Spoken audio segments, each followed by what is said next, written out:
Bonjour à tous, bienvenue dans l'édition de la nuit sur France 24 et France Info. Voici les titres que nous allons développer dans ce journal. L'opposition turque fortement mobilisée. La colère de Recep Tayyip Erdogan, le président turc, dénonce une provocation infâme, selon ses mots, après la publication par une revue satirique d'opposition d'une caricature. À la suite de la publication de cette caricature, des échauffourées ont éclaté à Istanbul et c'est dans ce contexte qu'un gigantesque rassemblement de l'opposition s'est tenu ce mardi soir en Turquie, où par ailleurs les incendies qui sévissent dans la région d'Izmir dans l'ouest et d'Hatay au sud sont maîtrisés. La journée a été étouffante également. Cette nuit, les températures restent élevées sur une grande partie de la France et ne descendent pas sous les 20 degrés.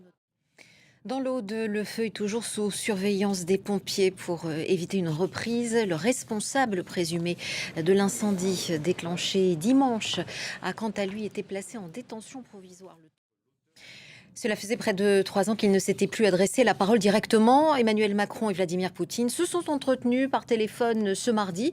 Une conversation de plus de 2 heures, précise l'Élysée, où il a été question de l'Ukraine, mais également de l'Iran. Le président français dit avoir appelé son homologue russe à s'engager à un cessez-le-feu avec l'Ukraine.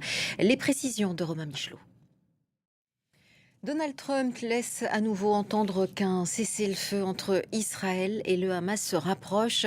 Le président américain assure ce mardi soir qu'Israël est prêt à finaliser les termes d'un cessez-le-feu avec le Hamas de 60 jours et il appelle le mouvement islamiste à accepter une ultime proposition.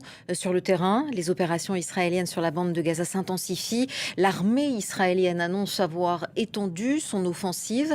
Au moins 26 personnes ont été tuées ces dernières 24 heures après une journée de lundi particulièrement meurtrière. Image commentée par Marc de Chalvron. Je vous le disais en titre, la Thaïlande traverse de nouvelles turbulences politiques. La Cour constitutionnelle du pays a décidé de suspendre la première ministre Shinawatra de ses fonctions. Et c'est la fin de ce journal. Prochaine édition dans 15 minutes. À tout à l'heure.